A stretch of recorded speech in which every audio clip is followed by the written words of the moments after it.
Some songs are just songs. A catchy tune, a simple story, you hear them on the radio and tap your foot. You might sing along, but then the song ends and you move on. They don't stick with you. They don't burrow into your soul.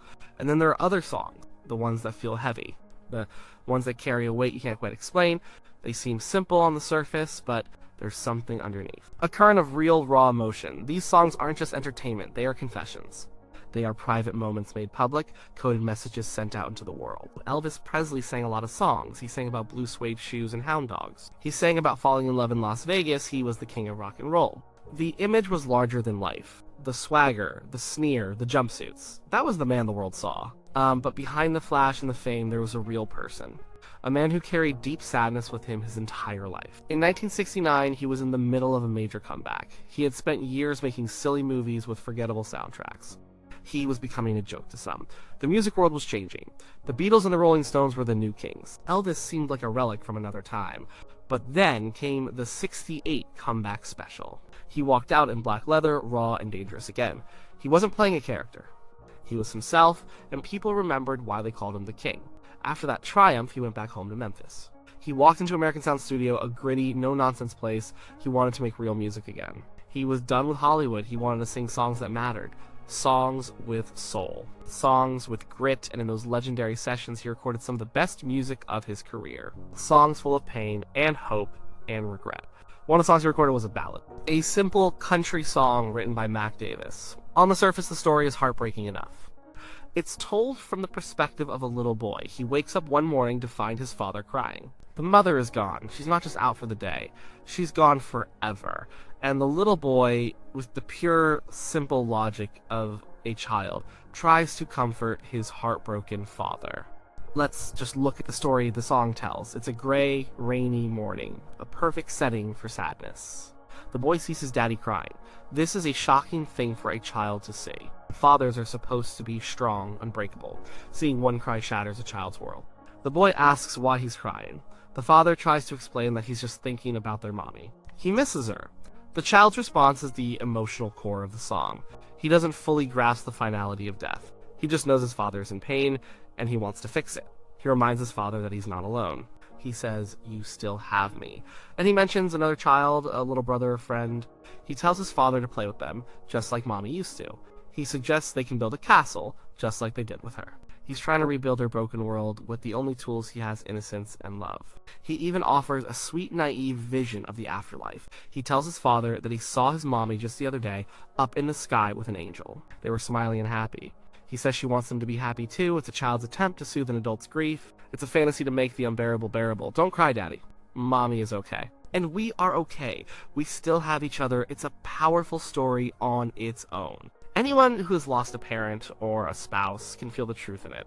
The clumsy, beautiful way a child tries to mend a grown-up's heart. Where Elvis sings it with a tenderness and a vulnerability that is almost hard to listen to. His voice is full of a deep, personal sadness. It doesn't sound like he's just singing a song someone else wrote. It sounds like he's living it. And that's because, in a way, he was. To understand the real story, the secret message hidden in this ballad, you have to understand Elvis. You have to go back, way back. Before the fame, before the gold records, before the world knew his name. Back to a small house in Tupelo, Mississippi. Back to a boy who loved his mother more than anything in the world. Elvis and his mother Gladys were incredibly close. He was her only surviving child. His twin brother, Jesse Garon, was stillborn. That loss forged an unbreakable bond between mother and son. They were everything to each other. Elvis called her by a pet name, Baby. They had their own private language. She was his confidante, his biggest fan, and his anchor in a world that was about to get very, very crazy. When the fame hit, it hit fast and hard. He went from a poor truck driver to the most famous man on the planet. He bought Gladys a big house, Graceland. He bought her a pink Cadillac. He gave her everything he thought she could ever want. But the fame was hard on her. She was a simple country woman. She worried about him constantly. She was lonely in that big house. The pressure was immense. Then, in 1958, the worst thing imaginable happened. Elvis was drafted into the U.S. Army. He was sent to Germany. It was the first time he had ever been truly separated from his mother. And while he was away, Gladys got sick. Her health declined rapidly. He was granted emergency leave to fly home, but it was too late. She died on August 14th, 1958. She was only 46 years old.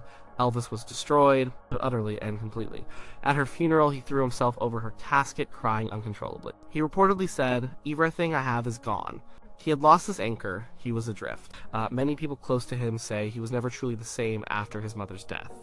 A light went out in him that day, and it never came back on. The grief was a shadow that followed him for the rest of his life. Now, think about his father, Vernon Presley. He had just lost his wife, he was grieving too.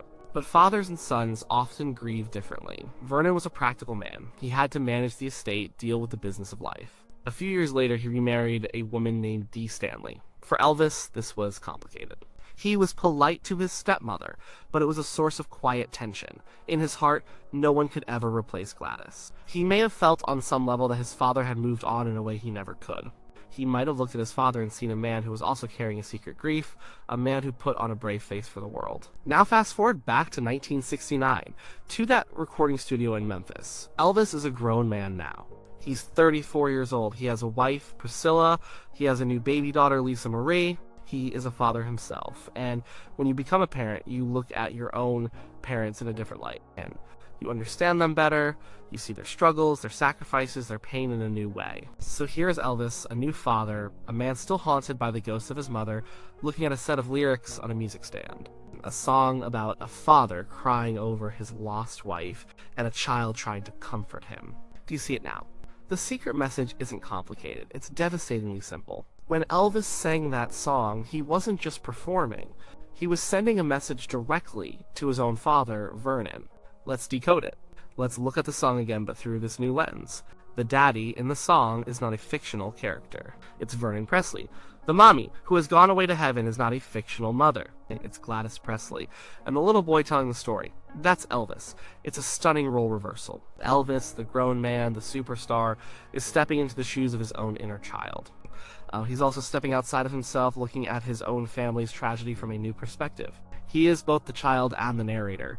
He is the son speaking to his father about the defining loss of both their lives. A loss so profound, they probably couldn't speak about it directly, but through a song, maybe they could. Think about the opening lines. A gray, rainy morning, a father crying. This is Elvis imagining, or perhaps remembering, his own father's private moments of grief over Gladys. The moments when Vernon thought no one was watching. Elvis is saying, I see you, Dad. I see your pain. I know you still miss her, just like I do. And the child's plea, Daddy, please don't look so sad. I know you miss her. That's Elvis, the son, speaking directly to Vernon. It's an acknowledgement of their shared, unending sorrow. It's an olive branch. It's an expression of empathy from a son to his father.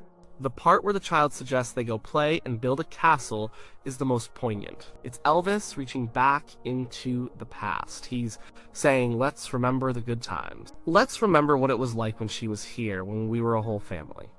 Let's not let her memory be only about sadness. Let's remember the joy. He's telling his father that life has to go on. But the most crucial part of the message is in the lines about the other child. You've still got me and little Tommy. Who is Tommy?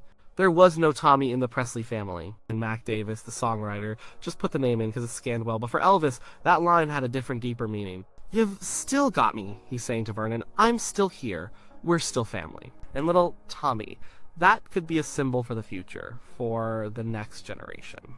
For his own daughter, Lisa Marie, he's telling his father that the family line continues. That Gladys's legacy lives on through them, and through her granddaughter. He's saying, we have a future, Dad. We have to live for her and for the ones who came after her. And that beautiful, heartbreaking image of Mommy in heaven with an angel. That's Elvis trying to give his father and himself a sense of peace. He's creating a vision of Gladys being happy and free from pain. He's saying, she's okay, Dad, and she would want us to be okay too. She wouldn't want us to spend our lives crying. This wasn't just a song choice, it was a form of therapy. It was a letter Elvis couldn't write, a conversation he couldn't have. The recording studio became a sacred space where he could finally say what was in his heart. He could voice his own grief, acknowledge his father's, and offer a path toward healing, all hidden within the simple melody of a country song. When you listen to his performance with this knowledge, it changes everything. The slight quaver in his voice isn't just a vocal technique, it's real emotion breaking through. The tenderness isn't just an act, it's the genuine love of a son for his parents. The sadness isn't just for a character in a song, it's a grief he'd carried for over a decade. He's not just singing the words, he's confessing them. He is laying his soul bare for the world to hear, but the message was intended for an audience of one, his father, Vernon. It's a message of shared loss and shared survival. It's Elvis reaching out across a gulf of unspoken pain to say, I understand. We're in this together. Let's be strong for each other. It reframes the song from a simple, sad story into a profound and deeply personal document. It's a snapshot of a family's private heart, a family shattered by loss, but held together by love. The song became a huge hit. Millions of people heard it. They heard the sad story of a little boy and his father. They were moved by the emotion in Elvis's voice, but very few understood what they were really hearing. They were hearing a secret conversation. They were hearing a son comfort his father for the loss of his mother.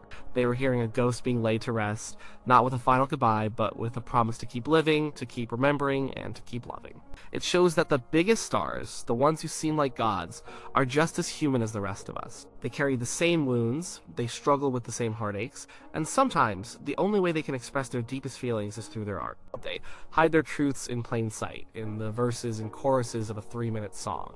The next time you hear it, listen closer. Listen past the melody. Listen past the sad, sweet story on the surface. Listen for the ghost in the machine. Listen for the boy from Tupelo who never stopped missing his mom. Listen for the son who loved his father enough to sing him a secret lullaby of grief and hope. The song is called Don't Cry, Daddy.